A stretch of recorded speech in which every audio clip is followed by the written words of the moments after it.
Hello friends and welcome to my channel Sangeeta's kitchen.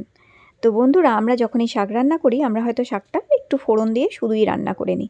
তো আজ আমি তোমাদের দারুণ সুন্দর একটা জিনিস এখানে বলে দিচ্ছি। 1 চামচ যদি এটা মিশিয়ে শাক রান্না করো, এটা তোমাদের হাড় মজবুত করবে, তোমাদের পেট পরিষ্কার করবে, শরীর দুর্বল রাখবে না, শরীর মজবুত করবে এবং অন্যান্য আরও উপকারিতা কিন্তু পাবে।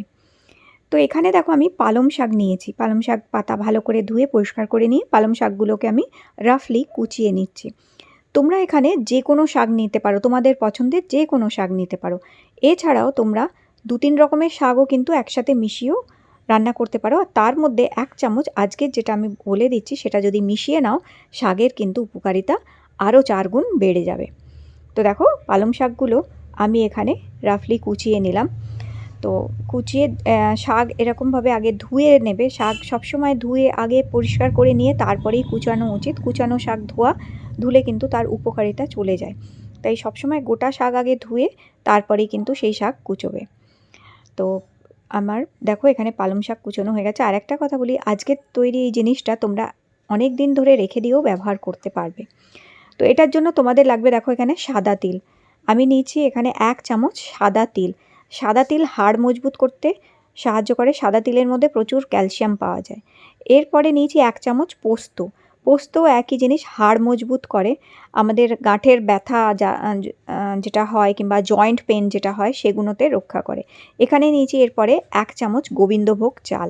চালের মধ্যে প্রচুর পরিমাণে প্রোটিন আছে। আর নিচ্ছি 1 চামচ মুগ ডাল। মুগ ডালের মধ্যেও অনেক পরিমাণে প্রোটিন আছে, প্রচুর অ্যান্টিঅক্সিডেন্ট আছে। এগুলো আমাদের শরীরের জন্য ভীষণ ভালো। তার সাথে সাথে এই 4টে জিনিসের মধ্যেই প্রচুর পরিমাণে ফাইবার আছে, যেটা আমাদের পেট পরিষ্কার করতে সাহায্য করবে। শাক নিজেই পেট পরিষ্কার করে, তার সাথে যদি 1 চামচ এরকম মিশিয়ে দেওয়া যায় তাহলে কিন্তু শরীর আরও সুস্থ থাকবে। তো দেখো ভেজে নিয়েছি, একটুখানি শুকনো খোলায় ভেজে নিয়ে এটাকে আমি মিক্সিতে বেটে একটা পাউডার তৈরি করে নিয়েছি। এবার এরমভাবে বেটে পাউডার তৈরি করে একটা কন্টেনারে ভরে তোমরা এটা রেখে দেবে। যখনই শাক রান্না করবে তখনই 1 চামচ করে দিয়ে দেবে। এবার চলো শাক রান্নাটা তোমাদের একটু শেয়ার করি। তো এখানে আমি নিয়েছি সর্ষের তেল। খুব অল্প পরিমাণেই তেল দিয়েছি আমি। 1 ছোটো চামচের মতন সর্ষের তেল দিয়েছি। এখানে একটু শুকনো লঙ্কা আর মেথি ফোড়ন দেবো। শাকেতে মেথি ফোড়ন দিলে গ্যাস অম্বল হবে না তোমাদের শাক খেলে। তার সাথে সাথে মেথি কিন্তু হাড়ও মজবুত করতে সাহায্য করে এবং মেথি যেটা হচ্ছে পেট পরিষ্কার করতেও সাহায্য করে। তাই মেথি ফোড়ন দিলাম। মেথি ফোড়ন দিয়ে তারপরে আমি 1 চামচ আমি যে মিক্সচারটা তৈরি করেছিলাম সেটা 1 চামচ দিয়ে এটাকে একটুখানি নাড়াচাড়া করে নিয়েছি। একটুখানি নাড়াচাড়া করে নেওয়ার পরে আমি সামান্য পরিমাণের মধ্যে দিয়ে দিলাম হলুদ।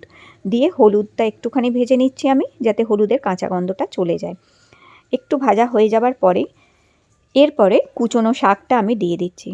তোমরা এই যে মিক্সচারটা আমি যেটা তৈরি করেছি তিল, পোস্ত, গোবিন্দভোগ চাল আর মুগ ডাল দিয়ে, এটা তোমরা যে কোনো নিরামিষ তরকারিতেও দিয়ে দিতে পারো 1 চামচ, তাহলেও কিন্তু এর উপকারিতা তোমরা পাবে।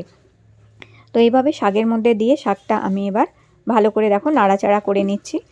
এরপরে আমি পরিমাণ মতন নুন দিয়ে দিলাম। নুনটা দিয়ে ভালো করে নাড়াচাড়া করে নেবে। শাকের থেকে কিন্তু জল বেরোতে আরম্ভ হবে, তাই আলাদা করে আর জল দেওয়ার প্রয়োজন হবে না। শাকের মধ্যে নিজস্ব জলই থাকে তাই জন্য। তো যখন শাকটা একটুখানি দেখো নরম হয়ে আসছে, এরপর আমি কিছুক্ষণের জন্য এটা ঢাকা দিয়ে রেখে দেবো, তাতে সব কিছু ভালো মতন যেন সেদ্ধ হয়ে যায়।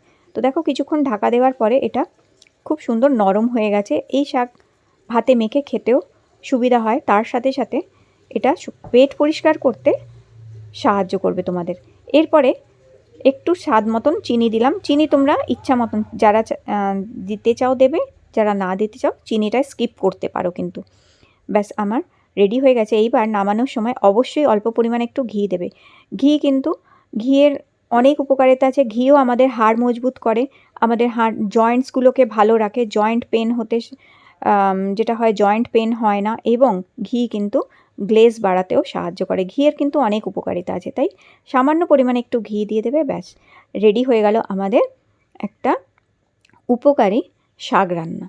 তো এইভাবে তোমরা শাক রান্না করার সময় যদি 1 চামচ এটা মিশিয়ে দাও তাহলে কিন্তু অনেক উপকারিতা পাবে। তোমরা 1 মাস মতন তোমরা যদি এটা ব্যবহার করো, তোমরা নিজেরাই কিন্তু নিজেদের শরীরে ডিফারেন্স বুঝতে পারবে। যদি 1 মাস টানা এইভাবে যে কোনো শাকের মধ্যে এটা দিয়ে রান্না করে খেতে পারো, তাহলে বন্ধুরা তোমাদের সাথে শাকের একটা খুবই ছোট আর সুন্দর রেসিপি শেয়ার করলাম। যদি এটা ভালো লেগে থাকে ভিডিওটা, অবশ্যই কিন্তু একটি লাইক দিও আর চ্যানেল সাবস্ক্রাইব করে রেখো। আগামী দিনেও তোমাদের সাথে ইজি আর হেল্পফুল রান্না আমি শেয়ার করতে থাকবো। তাহলে আবার দেখা হচ্ছে তোমাদের সাথে নতুন একটা রেসিপি নিয়ে। ততক্ষণ তোমরা এই রেসিপিটাকে এনজয় করো।